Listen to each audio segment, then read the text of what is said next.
Dear students, today we will do some other numericals.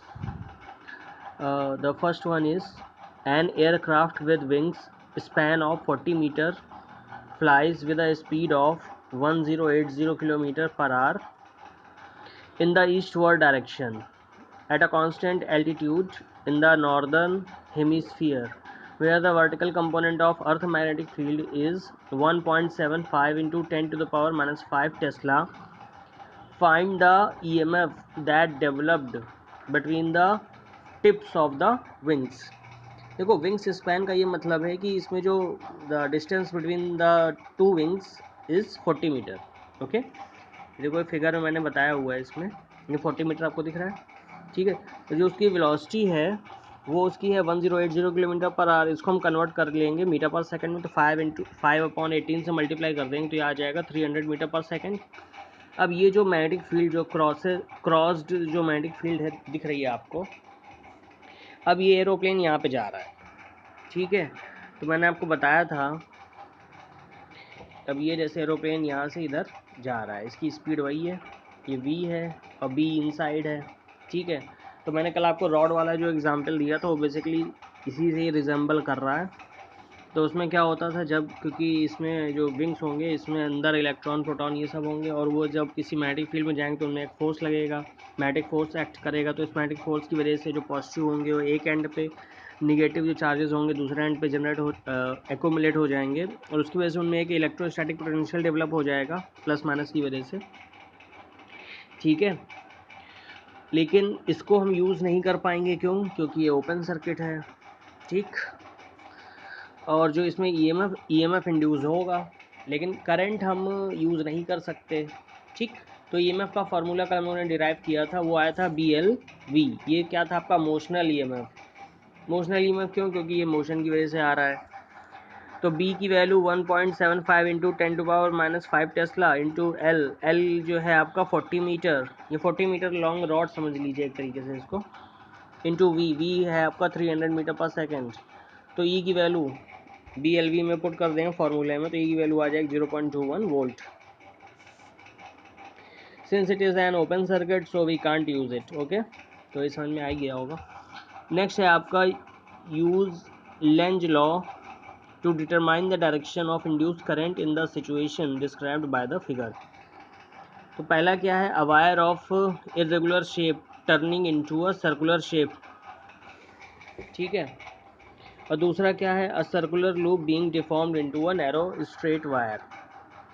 तो पहला case है a wire of irregular shape turning into a circular shape. जैसे कि ये है, तो इसमें देखिए ये इरेगुलर शेप का ए वाले में देखिएगा, ये क्या है? ये इरेगुलर शेप का है, इसको क्या किया गया? इसको एक सर्कुलर शेप में लाया गया. और ये वाला जो सर्कुलर शेप में था इसको क्या किया गया? इसको एक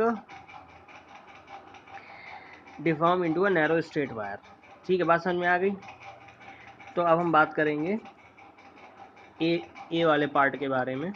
देखो ए पार्ट में क्या है, जो बी है वो सेम है, बट एरिया विल इंक्रीज, क्योंकि पहले ये एरिया आपका स्मॉल एरिया था, बाद में ये सर्किल के फॉर्म में आ गया, तो एरिया इसका इंक्रीज कर गया.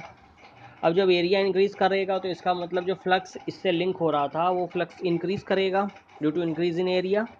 ठीक है, अब फ्लक्स इंक्रीज करने का मतलब है, अब लेंज लॉ क्या करेगा? अब due to Lenz law the induce current will try to decrease the flux. ठीक है, वो उसको फ्लक्स को डिक्रीज करने की कोशिश करेगी. तो डिक्रीज कैसे करेगी? यानी कि जो इंड्यूस फ्लक्स होगा वो आपके आउटवर्ड डायरेक्शन में होगा. अब जैसे ये इनसाइड है, इनसाइड टू द या डाउनवर्ड इसको कहिए. ठीक है, तो इनसाइड है, inside the plane of the paper. और जो इंड्यूस फ्लक्स होगा वो आउटसाइड होगा, और इंड्यूस करंट जो होगी वो इसी के अकॉर्डिंग एंटी क्लॉकवाइज डायरेक्शन में हो जाएगी. ठीक है, आप राइट हैंड थंब रूल भी यूज़ कर सकते हैं.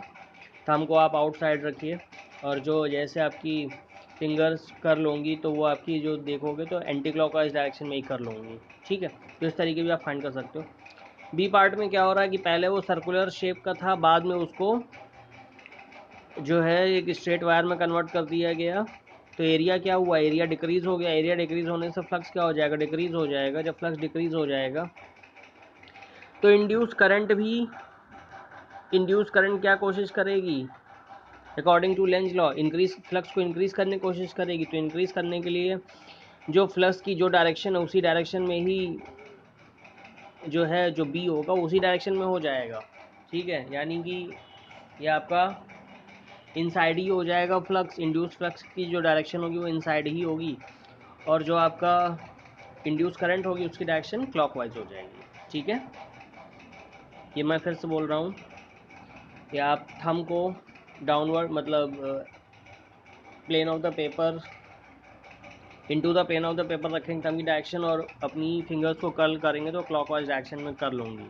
ठीक।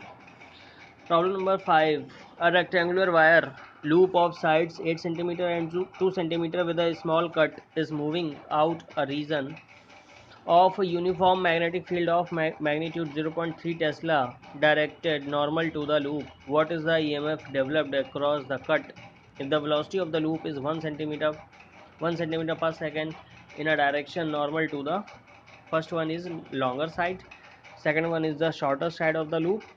ठीक है, for how long does the induced voltage last in each case. ठीक है, तो देखो ये क्या है, हम फर्स्ट केस ले रहे हैं along longer side। अगर देखो लॉन्गर साइड की तरफ से ये मूव करेगा तो इसका मतलब ये लॉन्गर साइड है, ये इसकी स्मॉलर साइड है। ठीक है, लॉन्गर साइड से अगर मूव करेगा तो ये इस तरीके मूव करेगा, मतलब लॉन्गर साइड के से अगर ये मूव कर रहा है तो बस समझ में आ गई। बी आपका तो कांस्टेंट ही है, तो बी की वैल्यू 0.3 टेस्ला है, एल की वैल्यू है 8 इंटू 10⁻⁻²। ये 8 सेंटीमीटर का है, ये आपका 2 सेंटीमीटर का है। बी की वैल्यू 2 इंटू 10⁻² मीटर हो जाएगी, और वी जो वेलोसिटी 1 सेंटीमीटर पर सेकंड, इसका मतलब ये 10⁻² मीटर पर सेकंड हो गया। ठीक है, तो motional EMF E equal to क्या हो जाएगा, बी एल वी। ठीक है, एल हम कौन सी लेंगे, वही जो लॉन्गर लेंथ लेंगे क्योंकि उसी के लॉन्ग ये मूव कर रहा है। तो बी की वैल्यू 0.3, एल की वैल्यू 8 इंटू 10⁻² इंटू 10⁻²। ठीक है,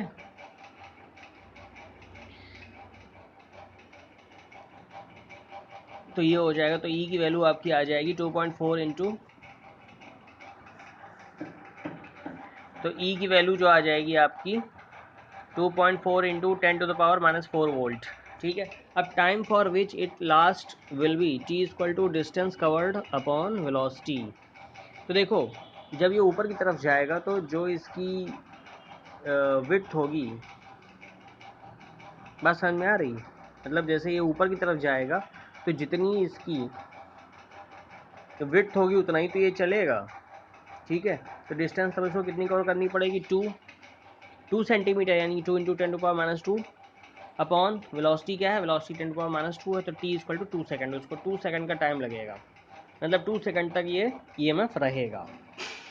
फिर सेकंड केस है अभी अलोंग शॉर्टर साइड, जब ये शॉर्टर साइड से मूव कर रहा है, शॉर्टर साइड का मतलब क्या है, शॉर्टर साइड का ये मतलब है कि ये जो है आपका इस तरीके है, मतलब राइट साइड की तरफ मूव कर रहा है। ठीक है, शॉर्टर साइड्स का, तो ई इक्वल टू क्या हो जाएगा, बी इंटू वी, क्योंकि अब हम जो लेंथ है उसको हम ब्रेड्थ ले रहे हैं। ठीक है, क्योंकि 2 के अलोंग ये मूव कर रहा है, यानी कि राइट साइड में मूव करेगा। बात समझ में आ रही है।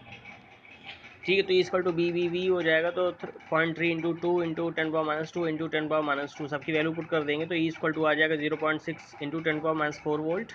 और time for which it last, ये कब तक रहेगा, देखो ये कब तक रहेगा, ये जो है बेसिकली राइट साइड में जब मूव करेगा तो 8 सेंटीमीटर इसको चलना पड़ेगा। ठीक है, तो 8 सेंटीमीटर तक ये चलेगा, तो यानी कि टोटल डिस्टेंस से कितनी कवर करेगा, 8 इंटू 10⁻² मीटर अपॉन वी कितना है 10⁻², तो टी की वैल्यू हो जाएगी 8 सेकेंड्स। ठीक है, तो आज यहीं तक रखते हैं। Okay, thank you.